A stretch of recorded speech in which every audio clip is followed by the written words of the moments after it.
My Life Today, March 11. Christ's Adherence to Principle. Living by principle, not inclination. In the volume of the book it is written of me, I delight to do thy will, O my God, yea, thy law is within my heart. The life of Christ was distinguished from the generality of children.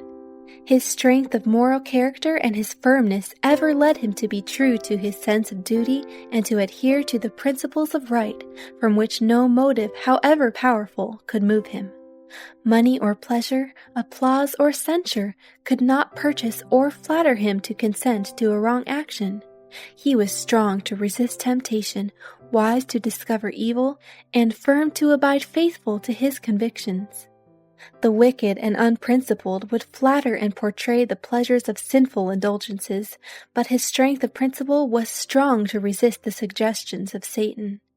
His penetration had been cultivated, that he could discern the voice of the tempter.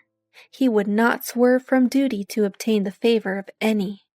He would not sell his principles for human praise or to avoid reproach and the envy and hatred of those who were enemies of righteousness and true goodness.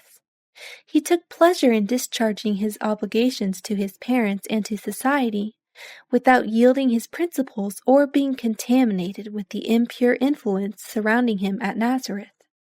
Never did Christ deviate from loyalty to the principles of God's law. Never did he do anything contrary to the will of his Father.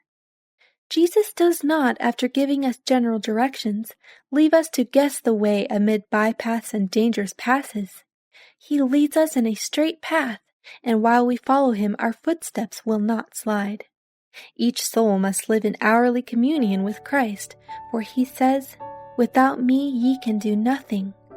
His principles are to be our principles, for these principles are the everlasting truth, proclaimed in righteousness, goodness, mercy, and love.